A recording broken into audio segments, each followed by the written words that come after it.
आज हम लोग बात करने वाले हैं सबसे बड़ी विमान कंपनी के बारे में। बोइंग एक अमेरिकी बहुराष्ट्रीय कंपनी है जो हवाई जहाज, रोटरक्राफ्ट, रॉकेट, उपग्रह और मिसाइलों को डिज़ाइन भी करती है तथा निर्माण भी करती है और बेचती भी है। यह दुनिया की सबसे बड़ी एरोस्पेस निर्माताओं में से एक है। बोइंग की स्थापना 1916 में विलियम ई बोइंग ने की थी। 1997 में बोइंग का मैकडॉनेल डगलस के साथ विलय हो गया। बोइंग को 3 मुख्य डिवीजनों में संगठित किया गया है।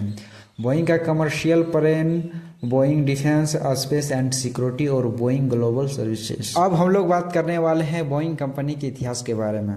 बोइंग की शुरुआत 1916 में हुई जब अमेरिकी लकड़ी व्यापारी विलियम ई बोइंग और अमेरिकी नौसेना के अधिकारी कॉनराड वेस्टरवेल्ट दोनों ने साथ मिलकर किया। 2 सीट वाला सी प्लेन और B&W विकसित करने के शीघ्र बाद एरो प्रोडक्ट्स कंपनी की स्थापना की। 1917 में इसका नाम बदलकर बोइंग एरोप्लेन कंपनी कर दिया गया। इस कंपनी ने प्रथम विश्व युद्ध के दौरान नौसेना के लिए उड़ने वाली नावें बनाई और 1920 और 1930 के दशक में इसने बहुत सारी विमान अमेरिकी सेना को सफलतापूर्वक बेची।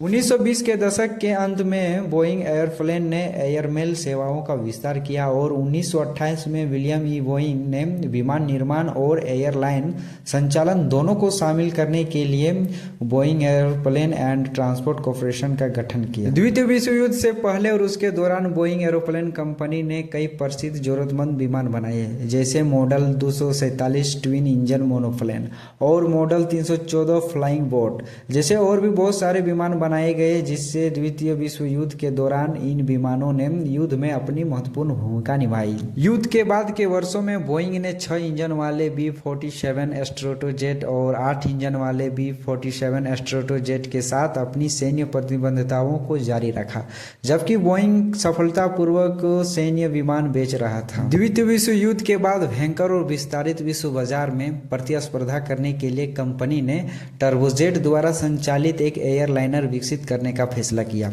जिसमें उत्तरी अटलांटिक को पार करने के लिए पर्याप्त रेंज थी। एयरलाइनों से शुरुआती हिचकिचाहट के बाद, जिसमें से अधिकांश ने प्रतिद्वंदी फर्मों से लोकप्रिय और कम महंगे पॉपुलर चालित एयरलाइनर के लिए प्रतिबद्धता जताई थी, लेकिन एक हवाई टैंकर के रूप में अमेरिकी वायुसेना को बिक्री से मजबूती मिली। 4 इंजन वाले विमान को नामित किया गया। 707 1998 में पैन अमेरिकन ट्रांसपोर्ट अटलांटिक मार्ग पर वाणिज्य सेवा में आया। विमान ने अपनी कम उड़ान अवधि और सुगम यात्रा के कारण यात्रियों का दिल जीत लिया और बाद में हवा यात्रा में क्रांति लाने में मदद की।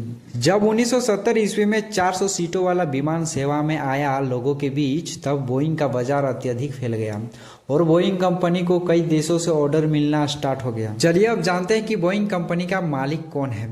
बोइंग कंपनी का मालिक इसके शेयर धारक हैं, जो एक सार्वजनिक कंपनी है।